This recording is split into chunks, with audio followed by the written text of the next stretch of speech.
Shri Vijay. Yes, Vijay.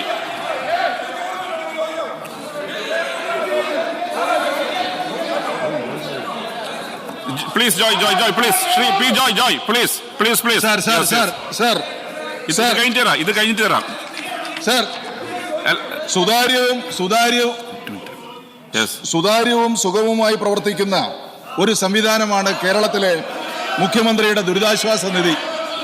അതിനെ അപകീർത്തിപ്പെടുത്താനുള്ള ശ്രമം വലിയ തോതിൽ നടക്കുകയാണ്.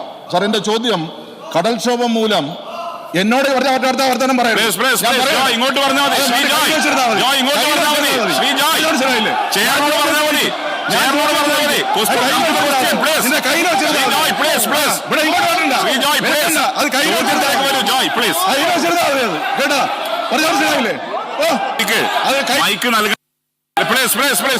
കടൽക്ഷോഭം മൂലം ജീവനോപാധികൾ നഷ്ടപ്പെടുന്നവർക്ക് ദുരിതാശ്വാസ നിധിയിൽ നിന്ന് പരമാവധി എത്ര രൂപയാണ് അനുവദിക്കുന്നത്?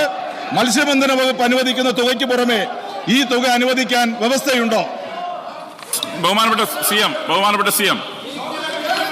സർ, മത്സ്യബന്ധന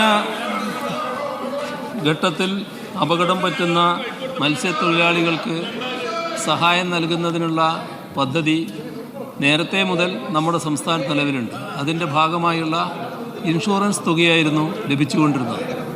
എന്നാൽ ചില ഘട്ടങ്ങളിൽ അതീവ ദാരുണമായ ചില സംഭവങ്ങൾ ഉണ്ടാകാറുണ്ട്.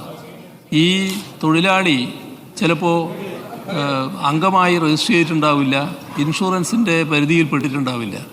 യഥാർത്ഥത്തിൽ മത്സ്യബന്ധനത്തിന് പോവുകയും അപകടത്തിൽപ്പെടുകയും മരണം സംഭവിക്കുകയും ചെയ്യുന്നു. അത്തരം ചില ഘട്ടങ്ങളിൽ അവരെ സഹായിക്കേണ്ടത് മനുഷ്യത്വപരമായ സമീപനമാണ് എന്ന തിരിച്ചറിവോടെ ചില നടപടികൾ ഓരോ കേസിൻ്റെയും പ്രശ്നങ്ങൾ പരിശോധിച്ചുകൊണ്ട് ഉചിതമായ തരത്തിൽ തീരുമാനിക്കാൻ സർക്കാർ സന്നദ്ധമായിരുന്നു. അതിൻ്റെ ഭാഗമായി ദുരിതാശ്വാസ നിധിയിൽ നിന്നും സഹായം നൽകുന്ന സമീപനവും സ്വീകരിച്ചു വരുന്നുണ്ട്.